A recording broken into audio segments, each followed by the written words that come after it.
அண்மை செய்தி புதுக்கோட்டை மாவட்டம் கீழவேப்பங்குடியைச் சேர்ந்த இன்பரசன் என்ற இளைஞர் வெட்டி கொலை செய்யப்பட்டதாக தகவல் வெளியாகியிருக்கிறது.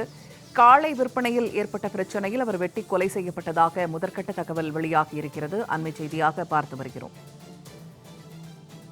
ஜல்லிக்கட்டு காளைகளை விற்பனை செய்தது தொடர்பாக ஏற்பட்ட பிரச்சனையில் இளைஞர் வெட்டி கொலை செய்யப்பட்டிருக்கிறார்.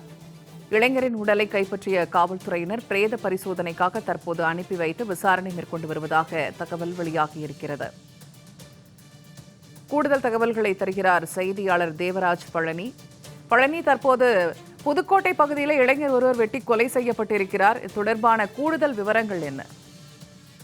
பூர்ணிமா, புதுக்கோட்டை மாவட்டம் கீழப்பாங்குடியைச் சேர்ந்த இன்பரசன் என்ற இளைஞர் ஜல்லிக்கட்டு மாடு பிடிப்பதிலும் மற்றும் ஜல்லிக்கட்டு காளையை விற்பனை செய்வதில் முன்விரோதம் இருந்து வந்துள்ளது. இந்நிலையில் புதுக்கோட்டையை அடுத்து அலகம்பாள்புரத்தில் வேப்பங்குடியைச் சேர்ந்த இன்பரசன் என்ற 23 வயது இளைஞரை 5 பேர் சரமரியாக வெட்டிவிட்டு அங்கிருந்து தப்பி சென்றுள்ளனர்.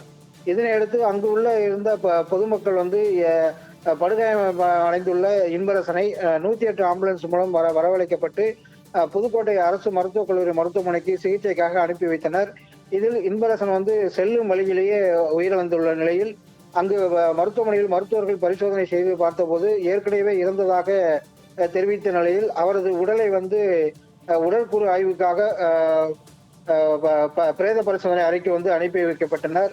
இதனால் அப்பகுதியில் பெரும் பரபரப்பு சூழல் ஏற்பட்ட நிலையில் இது குறித்து காவல்துறையினர் வழக்கு பதிவு செய்து விசாரணை மேற்கொண்டு அந்த குற்றவாளிகளை தேடி வருகின்றனர். பூர்ணிமா,